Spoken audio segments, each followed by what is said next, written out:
the brilliance of Luka Doncic in Staples Center in Game 5 against the Clippers. Luka had 19 in the first quarter, 42 in the game, and they won and now have the 3-2 edge as Game 6 heads to Dallas. Jalen, what do you think about this performance? You know what I decided when I eliminate becoming Kangaroo Jalen and start getting back into the gym and shooting my one leg? That I want to be like Luka.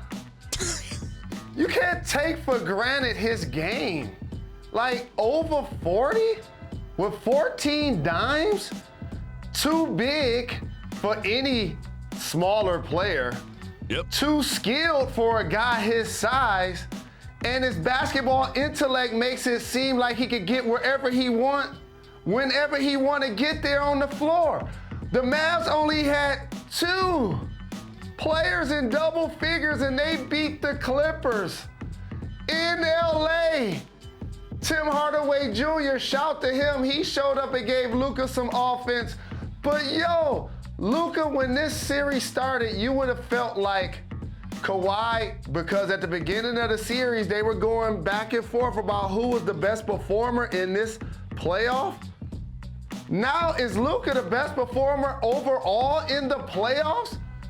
When you take into account who they're beating, the Clippers, both LA teams are on the ropes.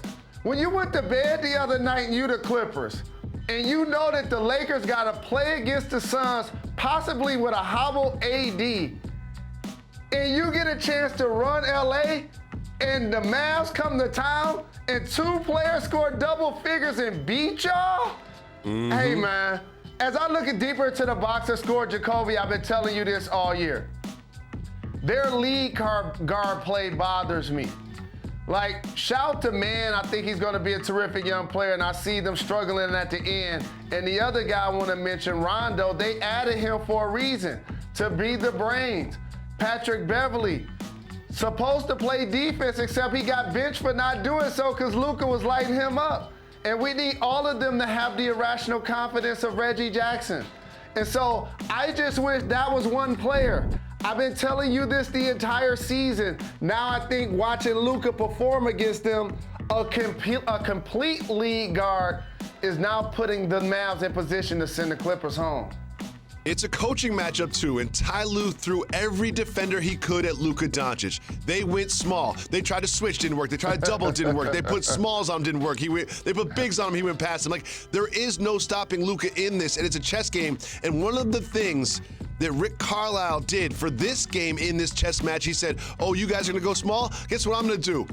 Boban, Kristaps, they're going to start. We're going to put them in the middle of a zone defense, and who would have thought that Boban Marjanovic would be the key to a pivotal win in Game 5 in the playoffs? And he was. He didn't light up the scoreboard, but he deterred drives from Kawhi Leonard and Paul George, and that zone, the Clippers just couldn't figure it out. I was watching the game thinking, at some point they're going to have to come out of the zone because an NBA team is going to figure out how to get shots and exactly what they want against a 2-3, and the Clippers just could not figure it out. Big shout to Boban, and big shout to the Mavs defense, which of course Luka played so well, but I thought that chess move from Carlisle was brilliant. Because Rick Carlisle is a genius at head coaching. But also, I need to talk to my guy Boban, because I saw earlier in the year, and I know Luka's his teammate, and I saw that they'd have a new bromance. I felt like after what he and Tobias Harris built in my hometown, they built this in Detroit. The love that they built in Detroit with Bobby and Toby, I think Boban moved on fast like J-Lo, dog.